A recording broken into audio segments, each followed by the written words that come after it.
Hi மக்களே, எல்லாரும் எப்படி இருக்கிறீங்க? இன்றைக்கி சண்டே. நாங்கள் இன்றைக்கி என்ன சமைச்சோம் அப்படிங்கிறதான் இந்த வீடியோவில் வந்துட்டு பார்க்க போகிறீங்க. இன்றைக்கி நாங்கள் வந்துட்டு மீன் தான் வாங்கியிருந்தோம். எங்கள் அத்தை வந்துட்டு மீனை வந்து முழு மீனை க்ளீன் பண்ணி கொடுத்துட்டாங்க. நான் வந்துட்டு அதை பீஸ் பண்ணிவிட்டு ஃப்ரை பண்ணுறதுக்கும் குழம்புக்கும் தனியாக பிரித்து எடுத்துகிட்டேன். ஃப்ரை பண்ணுறதுக்கு வால் பீஸு, உடம்பு பீஸு இந்த மாதிரி வந்துட்டு பீஸ் எடுத்துகிட்டு குழம்புக்கு வந்து தலை வால் இந்த மாதிரி வந்துட்டு கொஞ்சமாக குழம்புக்கு வந்து தனியாக எடுத்து வச்சிட்டேன். இப்போ ஃப்ரை பண்ணுறதுக்கு மசாலா என்னென்ன மசாலா சேர்த்துருக்கேன்னு பார்த்தீங்கன்னா, குழம்பு மிளகாத்தூள், கரம் மசாலா தூள், அதுக்கப்புறம் வந்துட்டு தனி மிளகாத்தூள், லைட்டாக கேசரி பவுடர் இருக்குது பார்த்திங்களா, அது வந்துட்டு லைட்டாக சேர்த்துருக்கேன். ஏன்னா கொஞ்சம் கலராக இருக்கும் அப்படிங்கிறதுக்காக. அதுக்கப்புறம் வந்து உப்பு, தேவையான உப்பு சேர்த்துட்டு புளி வந்து குழம்புக்கு ஊற வச்சுருந்தேன். அந்த புளி கரைசல் தனியாக வந்துட்டு லைட்டாக கொஞ்சமாக எடுத்து தெளிச்சுட்டு அதை வந்து அப்படியே வந்து மிக்ஸ் பண்ணிவிட்டு அது வந்து ஒரு 10 நிமிஷமாக ஊறட்டும். மீன் வந்துட்டு ஊறட்டும். அதுக்கப்புறம் வந்து ஃப்ரை பண்ணிக்கலாம். மீன் ஊறுற கேப்பில் வந்துட்டு நான் வந்து இங்கிட்ட குழம்புக்கு வந்து தாளிச்சிடலாம். தக்காளி பழம் இருக்குது பார்த்திங்களா, அதை வந்துட்டு நான் எப்பயுமே வந்து கரைச்சி தான் வந்து நான் மீன் குழம்பு வைப்பேன். அப்போ தான் வந்துட்டு டேஸ்ட்டு நல்லாயிருக்கும்.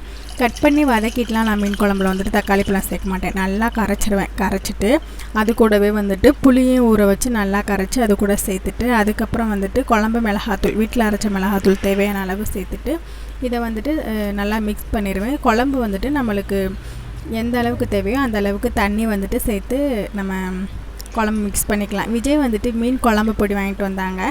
அதையும் வந்து சேர்த்து வைக்கிறதுக்காக மீன் குழம்பு பொடிக்கு நான் வந்துட்டு சேர்த்துருக்கேன். மீன் குழம்பு பொடி ஆப்ஷனல் தான், நம்ம வந்துட்டு தேவைன்னா சேர்த்துக்கலாம், இல்லைனா வந்துட்டு விட்டுறலாம். அப்புறம் தேவையான உப்பு சேர்த்து நல்லா மிக்ஸ் பண்ணிவிட்டேன். இப்போ வந்துட்டு நம்ம தாளிச்சிக்கலாம். தாளிக்கிற கேப்பில் வந்துட்டு காலையில் வச்ச பால் கொஞ்சம் இருந்துச்சு, அதை வேறு கொஞ்சம் காஃபி வச்சு நான் குடிச்சிட்டு இருந்தேன். எனக்கு பசி வேறையா, காலையிலேருந்து சாப்பிடலையா, அதனால் வந்துட்டு காஃபியை வச்சு நான் குடிச்சிட்டு அதுக்கப்புறம் அப்படியே வந்துட்டு மீன் குழம்பு வைக்கிற வேலையை வந்து பார்க்க ஆரம்பிச்சிட்டேன். இப்போ வந்துட்டு கடலெண்ணெய் ஊற்றிட்டேன். சட்டியை காய வச்சுட்டு கடலெண்ணெய் ஊற்றிட்டு அது கூட கொஞ்சமாக வெந்தயம் சேர்த்துட்டு சின்ன வெங்காயம் வந்து உரித்து முழு வெங்காயமாக அப்படியே சேர்த்துக்கிட்டாச்சு. ஏன்னா சின்ன சின்னதாக தான் இருந்துச்சு, அதனால் அதை வந்து கட் பண்ணலை. பச்சை மிளகாய்க்கு பதிலாக பழுத்த மிளகா வந்து சேர்த்துக்கிட்டேன். ஏன்னா பச்சை மிளகா வந்து பழுத்து போச்சு. அதனால் மிளகாய் சேர்த்துட்டு கருவேப்பிலை சேர்த்தாச்சு. கருவேப்பிலை சேர்த்துட்டு நல்லா வதக்கிட்டு இந்த சின்ன வெங்காயம் நல்லா வதங்கினதுக்கப்புறமா நம்ம குழம்பு கூட்டி வச்சுருந்தோம் பார்த்திங்களா, அது எல்லாத்தையும் வந்து ஊற்றிட்டேன். ஆனால் எனக்கு வந்து குழம்பு கொஞ்சம் கம்மியாக இருந்துச்சு, அதனால் நான் வந்துட்டு எக்ஸ்ட்ரா கொஞ்சம் தண்ணி சேர்த்துட்டு அதுக்கேற்ற மாதிரி மிளகா பொடி, உப்பு இதெல்லாம் வந்துட்டு சேர்த்துக்கிட்டேன். சேர்த்து நல்லா மிக்ஸ் பண்ணி விட்டு நம்ம வந்துட்டு தட்டு போட்டு மூடி வச்சுட்டோம் அப்படின்னா அது நல்லா கொதிச்சு வரட்டும்.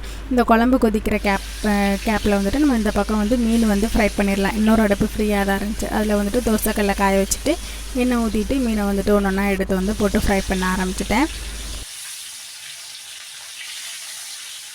மீன் ஃப்ரை பண்ணிகிட்டு இருக்கும்போது குழம்பு வந்து நல்லா கொதிச்சிருச்சு. கொதிச்சதுக்கப்புறமா நம்ம வந்து என்ன பண்ணணும்னா அடுப்பை வந்து சிம்மில் வச்சுட்டு ஒரு 10 நிமிஷம் குழம்பை நல்லா கொதிக்க வச்சிடணும். கொதிக்க வச்சதுக்கப்புறமா நம்ம ஊற்றின எண்ணெயெல்லாம் பிரிஞ்சு வந்துடும். அதுக்கப்புறமா தான் மீன் சேர்க்கணும். இப்போ நான் வந்துட்டு ஒரு 1/4 மணி நேரமாக கொதிச்சதுக்கப்புறம் தான் மீன் வந்துட்டு சேர்க்குறேன். சேர்த்துட்டு நம்ம வந்துட்டு தட்டு போட்டு மூடி வச்சிடணும். மூடி வச்சதுக்கப்புறம் ஒரு கொதி 2 கொதி வந்துட்டு குழம்பு நல்லா கலக்கலன்னு கொதிச்சதுக்கப்புறமா தேங்காய் வந்து அரைச்சி ஊற்றிக்கலாம். தேங்காய் வந்துட்டு தேவையான அரைச்சி ஊற்றிக்கலாம், இல்லைனா வந்துட்டு விட்டுறலாம். நான் வந்து எப்போயுமே தேங்காய் அரைச்சி ஊற்றி தான் வைப்பேன். தேங்காய் வந்து அரைச்சி ஊற்றிட்டு நல்லா ஒரு டைம் மிக்ஸ் பண்ணிவிட்டு இப்போயும் வந்துட்டு ரொம்ப நேரம் கொதிக்கக்கூடாது. சும்மா ஒரு கொதிச்சதுக்கப்புறம் நம்ம வந்துட்டு அடுப்பை ஆஃப் பண்ணிட்டோம்னா சூப்பரான மீன் குழம்பு வந்துட்டு ரெடி ஆயிரும். இப்போ தேங்காய் ஊற்றியாச்சு. ஒரு கொதிச்சதுக்கப்புறம் நம்ம அடுப்பை ஆஃப் பண்ணிக்கலாம். இப்போ பார்த்தீங்கன்னா ஃபுல்லாக வந்து மீன் குழம்பு வந்துட்டு ரெடி ஆகிடுச்சு. தேங்காய் ஊற்றி குழம்பு ரொம்ப நேரம் கொதிச்சு அப்படின்னா அது வந்துட்டு நீர் விட்ட மாதிரி ஆயிரும், டேஸ்ட் இருக்காது.